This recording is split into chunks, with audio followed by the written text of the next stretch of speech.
Friends.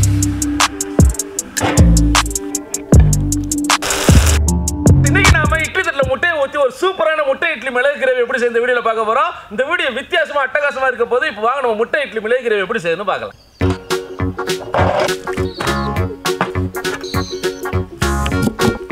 இன்னைக்கு நாங்க 20 முட்டையில தான் இந்த இட்லியை செய்ய போறோம். நீங்க 10 முட்டையில செஞ்சீங்கன்னா நாங்க போடுற மசாலா அளவு அப்படியே முழுசா போட்டுக்கங்க.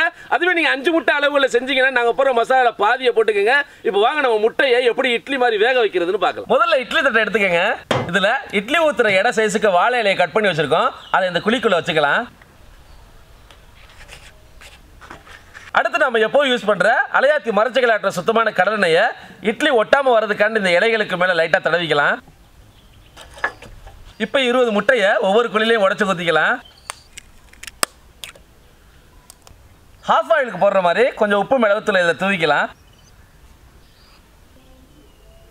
வீட்டில் நீங்கள் செய்யும் போது இட்லி ஊற்றுற மாதிரியே அடுப்பில் சட்டியை வச்சதுக்கு அப்புறம் குழியில் இலையை வச்சு முட்டையை உடைச்சு ஊற்றிக்கங்க. ஏன்னா அப்போதான் முட்டை சப்போஸ் லீக் ஆனாலும் ஆவிலேயே வெந்துடும். இட்லி வேக வைக்க தண்ணி சூடாயிருச்சு. இப்போ முட்டை தட்டை வச்சு வேக வச்சுக்கலாம்.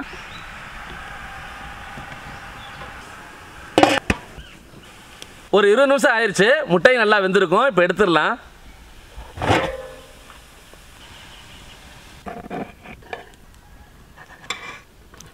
முட்டையில வித்தியாசமா நிறைய டிஷ் செஞ்சு சாப்பிட்டுருப்பீங்க. இதை நீங்க ஒரு தடவை ட்ரை பண்ணி பாருங்க, உங்களுக்கு ரொம்ப பிடிக்கும். இதை சைட் டிஷ்ஷா நீங்க சாதத்துக்கு ட்ரை பண்ணலாம். அதே மாதிரி எம்டி பிரியாணிக்கும் சூப்பரா இருக்கும். இப்போ நம்ம முட்டை இட்லி மிளகு கிரேவியை செஞ்சிடலாம். கடாயை வச்சுக்கலாம். அலையாத்தி மரச்சக்கலாட்டினா சுத்தமான கடலெண்ணெய் 200 ml. எண்ணெய் சூடாயிருச்சு. இப்போ கருவேப்பிலை சிறிதளவு, கையோட சின்ன வெங்காயம் 1/4 கிலோ. இப்போ 200 கிராம் தக்காளி, 4 பச்சை மிளகாய் இதில் சேர்த்துக்கலாம்.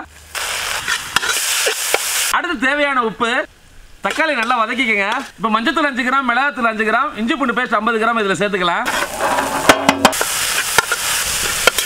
இந்த இடத்துல உங்களுக்கு எவ்வளோ கிரேவி வேணுமோ அந்த அளவு தண்ணி ஊற்றிக்கங்க. நாங்கள் 3 கிளாஸ் தண்ணி இதில் ஊற்றுறோம். இப்போ ஜீரகத்தூள் 10 கிராம், சிக்கன் மசாலா 10 கிராம் இதில் சேர்த்து மசாலாவை நல்லா கொதிக்க வச்சுக்கலாம். இப்போ மசாலா கொதிச்சது. கிரேவி இன்னும் வேணும்னா தேவைப்பட்ட தண்ணி ஊற்றி உப்பை சரி பார்த்து நாம அவிச்சு வச்சிருக்க முட்டை இட்லி அப்படியே உடையாம இந்த மசாலாவில் சேர்த்து கீழே ஒரு பெரட்டு மேலே ஒரு பெரட்டு பெரட்டி கடைசியா மிளகுத்தூள் மல்லித்தூளை தூவி விட்டு சும்மா சுட சுட சாதத்தோட சாப்பிட்டோம்னா சுவையான முட்டை இட்லி மிளகு கிரேவி ரெடி. இதுல 10 கிராம் மிளகுத்தூளை தூவிக்கலாம். இப்போ முட்டை இட்லியை போட்டு உடையாம ஒரு பெரட்டு பெரட்டிக்கலாம்.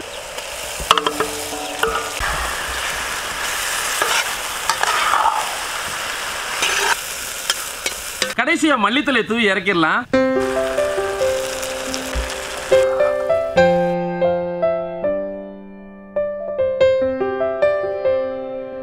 முட்டை இட்லி மிளகு கிரேவி ரெடி ஆயிடுச்சு. வாங்க நம்ம டேஸ்ட் பண்ணலாம்.